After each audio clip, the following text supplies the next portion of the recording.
আছো বন্ধুরা, তাড়াতাড়ি চলে এসো। আজ তো তোমাদের সাথে শেয়ার করছি ফুলকপি আলু দিয়ে সাইটিং মাছের ঝোল। ফুলকপিগুলো আমি ভাপিয়ে তুলে রেখে দিয়েছি, আর মাছগুলো ভেজে তুলে রাখবো। বেশি মাছ দেওয়া যাবে না, দুটো দুটো করে মাছ ভেজে নিয়েছি। মাছ ভাজা কমপ্লিট। ওই তেলে ফুলকপি আর আলুটা ভেজে তুলে রাখবো, আর দিয়ে দেবো ওই তেলেই একটা বড় সাইজের পেঁয়াজ, একটা টমেটো, আর কিছুটা কাঁচা লঙ্কা পেস্ট আর আদা পেস্ট দিয়ে ভালো করে কষিয়ে নেব।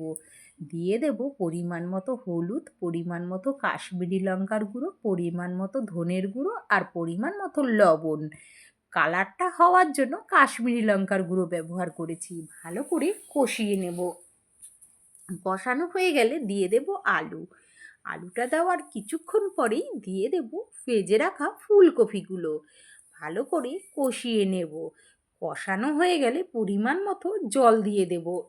জল দিয়ে একটু নেড়ে চেড়ে ঢেকে দেব, কারণ ফুলকপি আলুর মধ্যে রসটা তো ঢুকতে হবে। তাই আমি কিছুক্ষণ পর আবার ফিরে আসব। কিছুক্ষণ পর ফিরে এসে দেখব আমার তো রান্না প্রায় কমপ্লিটের পথেই। তখন দিয়ে দেব ভেজে রাখা মাছগুলো।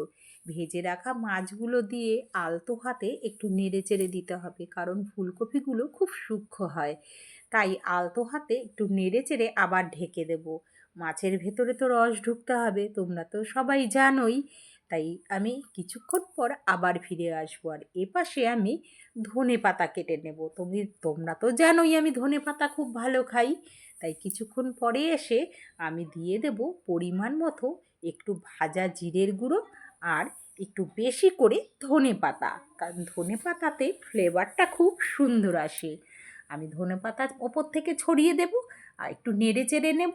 আমার মাছের ঝোল রান্না কমপ্লিট। তোমাদের যদি ভালো লেগে থাকে লাইক কমেন্ট শেয়ার ফলো করো, আর দুপুরে চলে এসো বন্ধুরা, ভালো করে জমিয়ে খাওয়া যাবে। দেখো কি সুন্দর কালার হয়েছে। একবার বাড়িতে এভাবেই সাইটিং মাছের ঝোল রান্না করে দেখো। টাটা।